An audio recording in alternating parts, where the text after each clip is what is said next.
네, 오늘은 어제 관세 이야기를 좀 해보도록 하겠습니다. 아무래도 트럼프 정부 들어서면서부터 강력하게 드라이브를 걸었던 게 관세 이슈가 되었는데요. 사실상 어제의 협상으로 트럼프가 항복하는 모양이다. 이렇게 정리가 되는 모습입니다. 결국 트럼프의 계획이 실패를 하고 플랜 B로 돌아서는 그런 모습으로 관찰이 되고 있는데 이런 이야기를 좀 전반적으로 짚어보도록 하겠습니다. 한마디로 이런 흐름에 있어서 시작이 되는 출발선은 저는 장기채로 보고 있습니다. 결국 트럼프 정부는 장기채 금리를 끌어내리기 위한 목표를 크게 설정을 해놓고 그 가운데 궁극적인 다양한 전략들을 구상을 했습니다. 물론 관세가 특별히 장기채를 끌어내리기 위한 하나의 도구냐 이렇게 말을 할 수는 없겠지만 관세를 통해서 장기채를 끌어내리는데 도움이 될 것이다라는 생각은 충분히 했다. 이렇게 접근하시면 좋을 것 같고요. 실제로 트럼프와 벤센트 모두가 현재 10년물 국채 수익률에 집중하고 있다라는 이야기를 많이 했었습니다. 더불어서 벤센트 미 재무장관은 10년 만기 국채 수익률을 끌어내리기 위한 입장을 거듭 밝히면서 결국에는 미 10년물 시장금리가 4.5%를 넘어가지 않도록 일정 부분 상한을 정해준 상황이다. 이렇게 해석할 여지도 충분히 있고요. 구체적으로 어떤 내용으로 이렇게 통제를 할 것이냐. 정부 관료가 직접적인 구두 개입을 하고 있다라는 입장, 무시할 수만은 없는 그런 입장이죠. 특히 미국 채권 발행에 있어서 상당한 영향력을 행사할 수 있는 미국 재무장관이 직접적으로 10년물 금리를 끌어내리겠다라고 언급한 상황이기 때문에 그 정도 입장에서의 구두 개입이라면 어느 정도 수단으로서 인정해 줄 만하다 이렇게 봐야 되고요. 구체적으로는 분기말마다 분기별 QRA죠.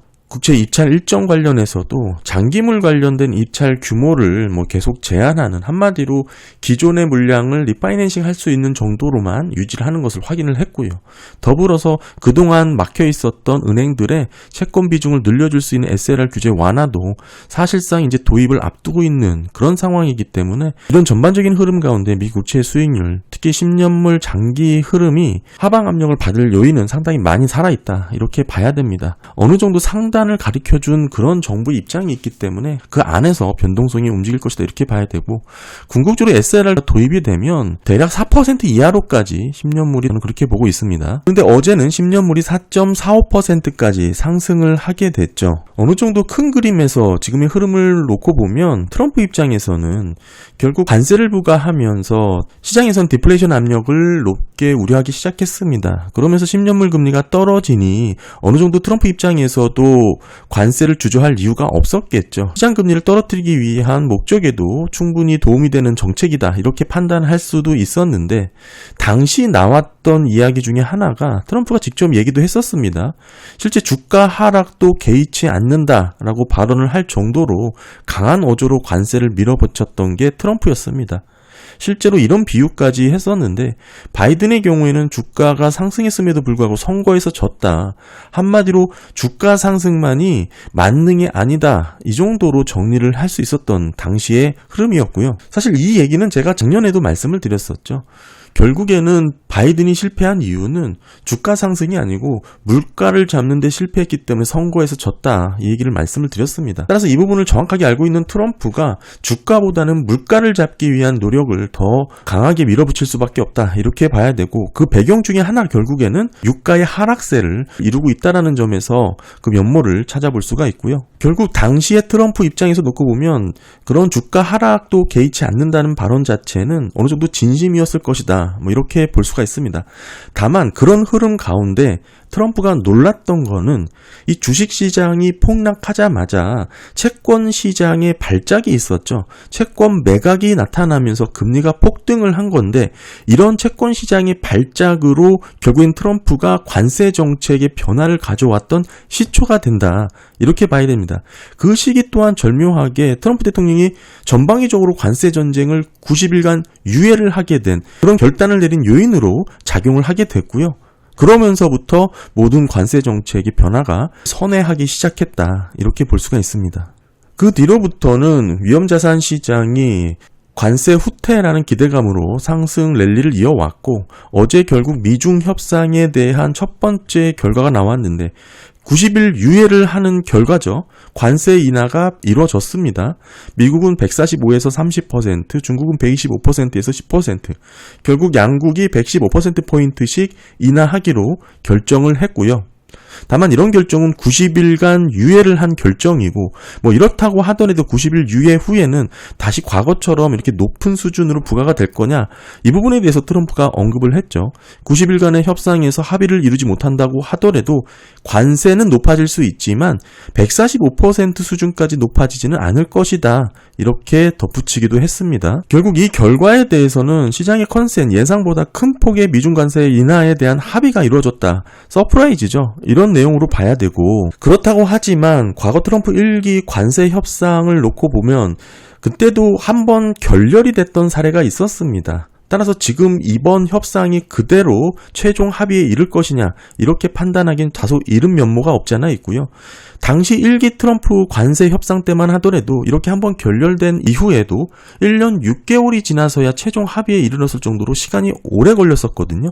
그 사이에 상당한 변동성이 있었습니다. 증시가 전고점까지 올라갔다가 다시 전저점까지 떨어지는 그런 박스권의 흐름을 이어갔던 게 트럼프 1기의 흐름이었고요. 결국 지금도 그런 면모의 모습이 나타나지 않을까 생각을 하고 있습니다. 관세 협상이라는 게 단번에 이렇게 없던 일처럼 긍정적인 부분만 반영이 돼서 최종 합의에 이른다? 상당히 좀 어색한 면모가 없지 않아 있죠. 어제 있었던 미중 협상에 대한 내용에 있어서도 이런 관세 인하뿐만 아니라 실질적으로 중국 시장 개방과 펜타닐 공급에 대한 차단 또한 약속을 받았다라고 트럼프는 추가로 발표를 했는데, 사실 중국 시장에 대한 개방 부분은 직접적인 문서로 협의된 부분이 있냐? 그런 부분은 없었고, 더 나아가서 중국 측 입장에서는 이런 부분이 전혀 언급이 되고 있지 않다라는 점을 놓고 보면 사실상 조금 괴리가 벌어진 항목이지 않을까, 이렇게 볼 수 있고요. 지금에서야 미국도 자기 나름대로 건설적인 협상이다라고 무역 협상의 성과를 강조하고 있지만, 사실 그 내막을 잘 따져보면 중국 시장 개방을 주장하고 있는 트럼프의 입장에서 결국 중국이 실제 시장을 개방할까라고 보면 다소 의아할 수가 있습니다. 더 나아가서 이 펜타닐에 대한 약속 부분은 중국도 원래 애초부터 공급 차단을 하겠다는 입장을 계속 밝혀왔기 때문에 이번 협의로 특별히 합의가 된 부분이다, 이렇게 보긴 어렵습니다.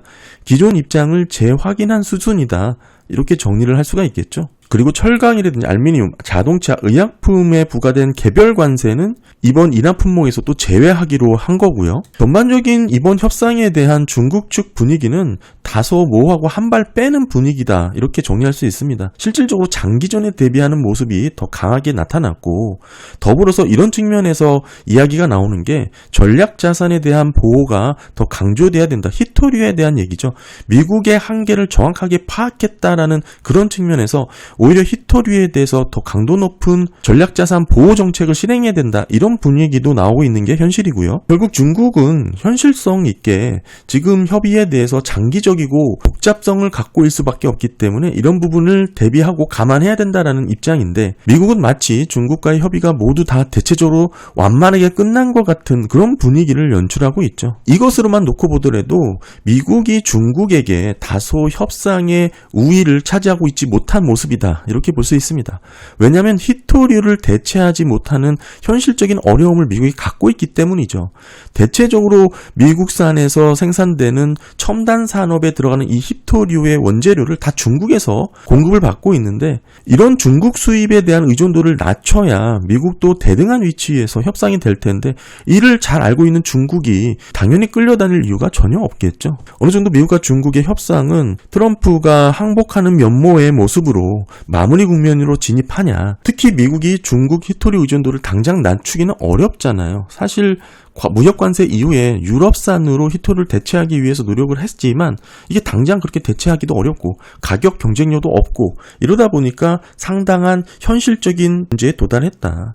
지금 미국이 주력으로 삼고 있는 반도체라든지 레이저, 의료기기, 전기차 등의 이 히토류가 반드시 필요한데, 결국 첨단 산업을 만들기 위해서는, 또 성장시키기 위해서는 중국이 장악하고 있는 이 히토류 98%의 이런 비중을 미국이 무시할 수는 없다, 이렇게 봐야 되겠죠.